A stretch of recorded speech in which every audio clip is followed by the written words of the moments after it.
सतगुरु के साजी निवाजे प्यारे साथ संगत जी, प्यार और सत्कार से कहना धन निरंकार जी। साथ संगत जी, धर्मशास्त्र गवाही देते हैं कि इस विराट प्रभु की जानकारी समय के सतगुरु की कृपा से ही मिल सकती है। ऐसे सतगुरु की महिमा का वर्णन शब्द शक्ति के बाहर है। संत कबीर जी ने कहा है, सब धरती कागज करूं, लेखनी बन सबराए, सात समुद्र की मसी करूं, गुरु गुण लिखा न जाए। ये तो लेखनी की बात हुई, देखने की बात भी संत कबीर जी ने इस ढंग से की है। अल्लो अलख ना जाए लखिया, गुरु गुड़ दी ना मीठा, कहे कबीर मेरी शंका नाशी, सरब निरंजन टीठा। संत कबीर जी कहते हैं, मैं तो यही जानता था कि परमात्मा को देखा नहीं जा सकता, लेकिन मेरे सतगुरु ने ऐसा गुर बताया कि अब चारों ओर अंग संग परमात्मा ही दिखता है। सतगुरु की महिमा अनंत है, इनके उपकारों का विस्तार भी अनंत है। मानवीय मूल्यों को दिल में बसाने वाली शक्ति यही है। इसलिए सतगुरु का स्थान जीवन में सबसे ऊंचा है। सतगुरु का अवतरण ही मानव कल्याण के लिए होता है। इसलिए जीवन की प्रत्येक छोटी बड़ी घटना हमारे जीवन को शिक्षित व दीक्षित करने का कारण बनाती है। हमने ब्रह्म ज्ञान लेकर इस पर अटल विश्वास भी करना है।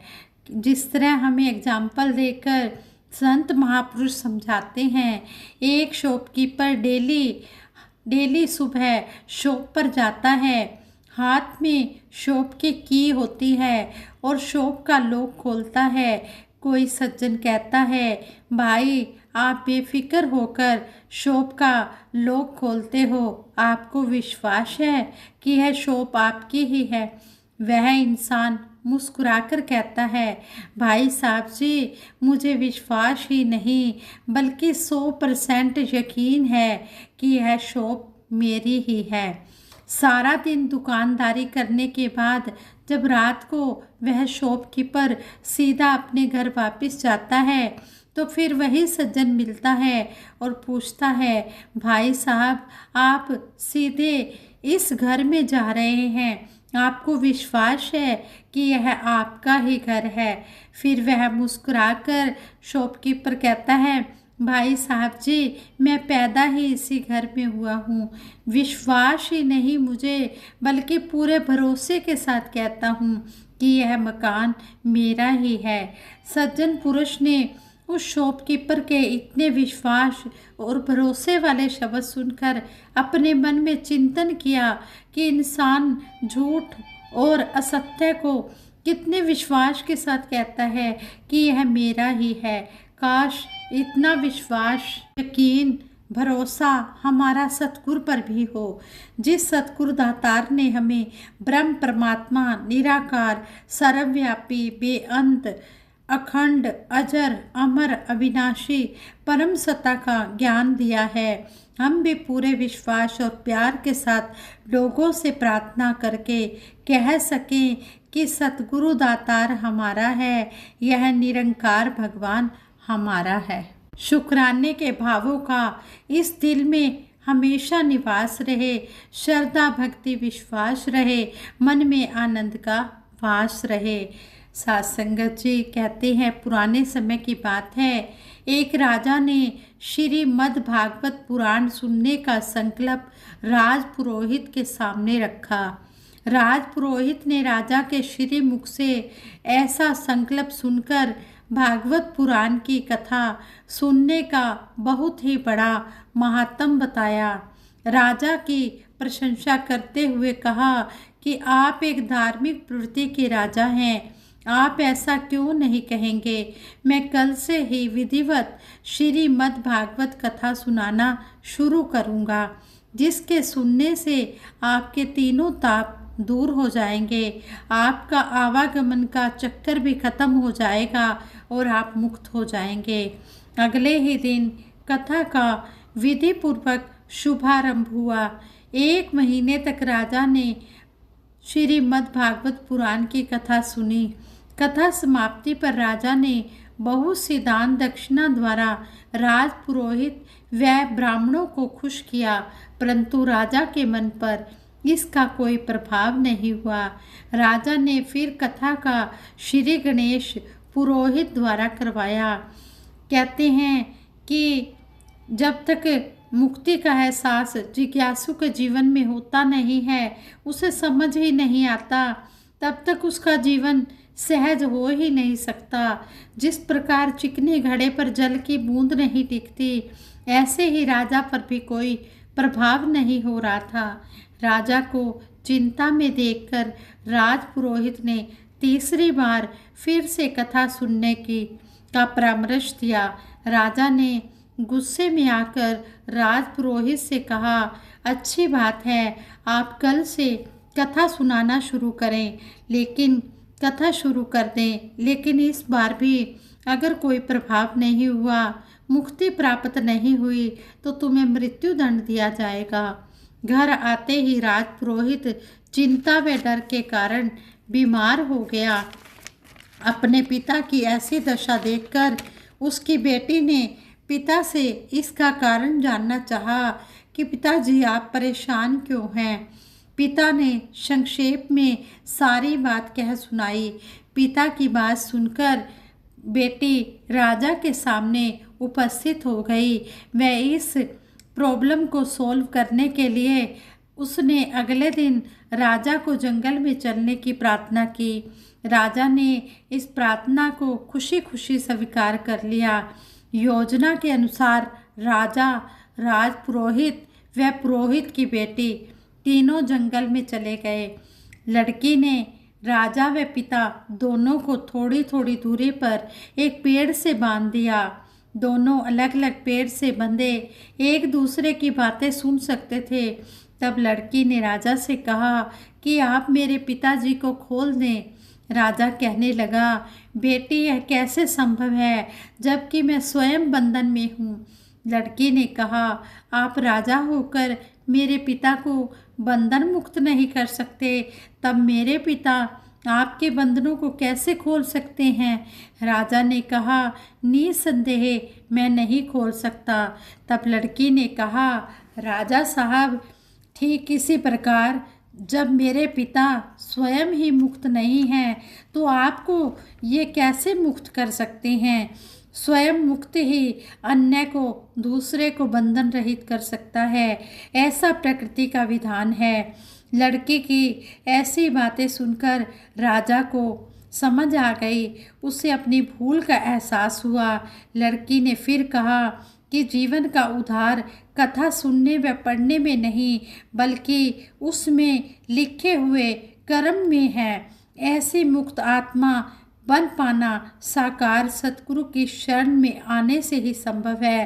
अगर इस आत्मा को आप मुक्त करना चाहते हो, तो समय के सतगुरु की शरण में आकर इस ब्रह्म ज्ञान को पाया जा सकता है और इस आत्मा को मुक्त किया जा सकता है। इस तरह उस बच्ची ने समझाया कि मुक्ति किसको कहते हैं।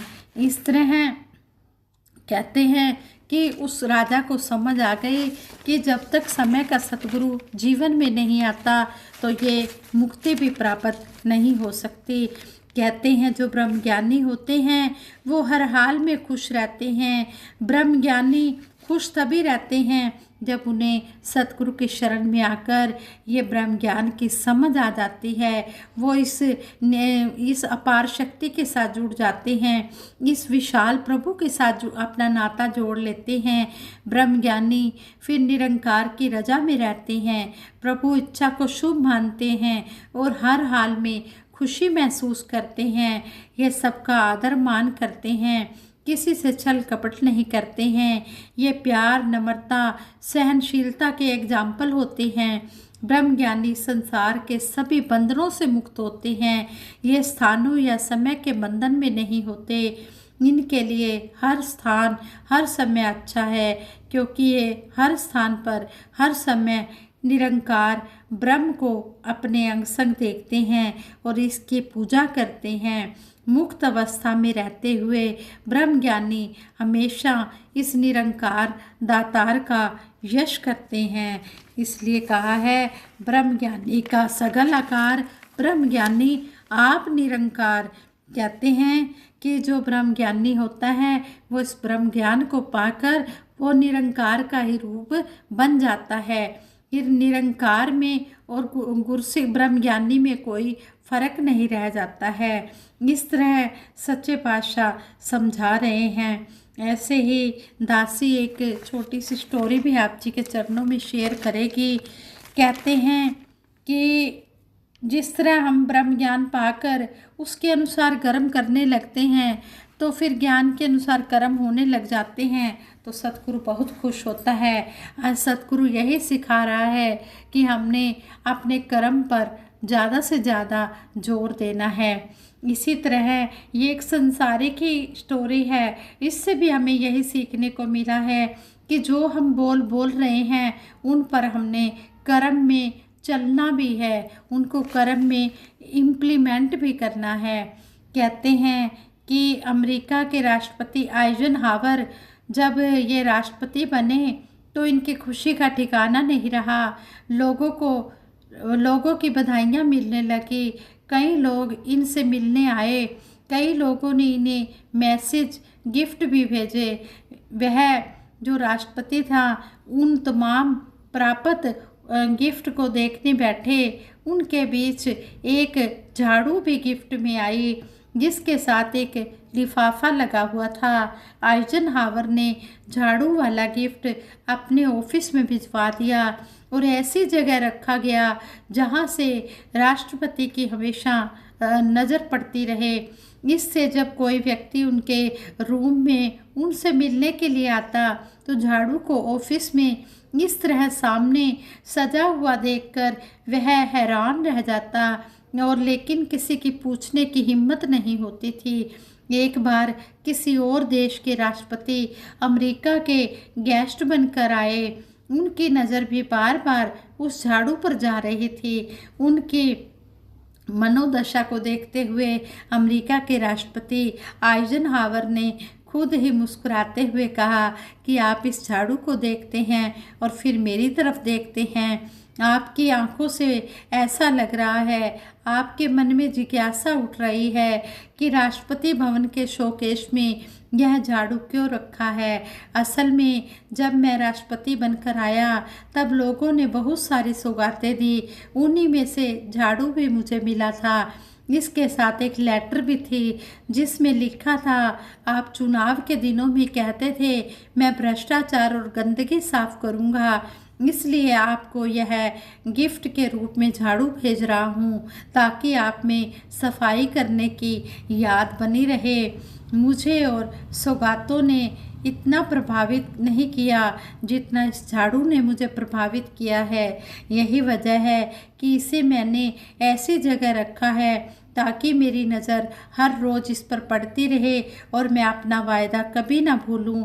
हमें अपने द्वारा किए गए अच्छे कामों के संकल्पों को हमेशा याद रखना चाहिए।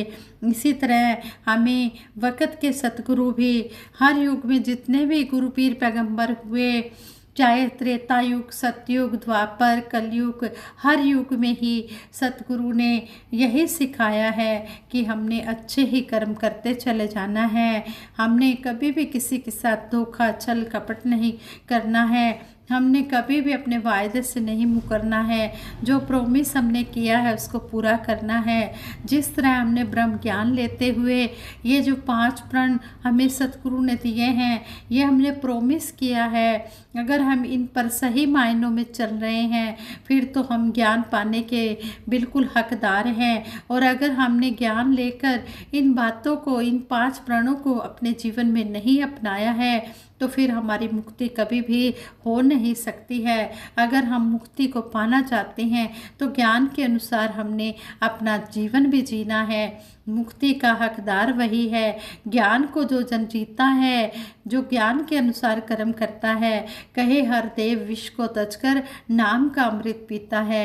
ये बातें हमने अपने जीवन में कर्म रूप में ढालनी है, तभी सही मायनों में हम ज्ञान को समझ पा रहे हैं, सतगुरु को खुश कर पा रहे हैं। आओ दातार से यही अरदास करते हैं, सच्चे पातशाह जिस तरह आप जी ने हमें संतों महापुरुषों का संग दिया है, आप जी ने हमें उठना बैठना खाना पीना सब सिखाया है कि किस तरह हमने संतों का आदर सत्कार करना है, किस तरह हमने संतों की बात को पहल देनी है, किस तरह इनके वचनों को मानकर अपना जीवन सुखी बनाना है। तो इन बातों पर हम अंतिम श्वास तक चलते चले जाएं और इसी तरह सीखते चले जाएं। कहते हैं कि जो गुरसिख होता है वो अपने आप को गिनवाता नहीं है, वो घुमाता है, वो हमेशा समर्पण भाव में रहता है, अपने आप को हमेशा संतों महापुरुषों के चरणों में, सतगुरु के चरणों में तो अर्पित करता ही है, संतों महापुरुषों के चरणों में भी अर्पण कर देता है और यही कहता है कि सच्चे पातशाह मैं तो आप जी के दासों का भी दास हूँ और मुझे इसी तरह अपने चरणों से जोड़ के रखना। दासी सबके भले की कामना के लिए सिमरन करवाएगी, आप सभी ने सिमरन में साथ देना है और ये विचार करते हुए कई प्रकार की गलतियाँ भी हुई होंगी, उन गलतियों के लिए भी आप जी क्षमा करें। तू ही निरंकार मैं तेरी शरण हाँ मैनू बख्श लो, तू ही निरंकार मैं तेरी शरण हाँ मैनू बख्श लो, तू ही निरंकार मैं तेरी शरण हाँ मैनू बख्श लो।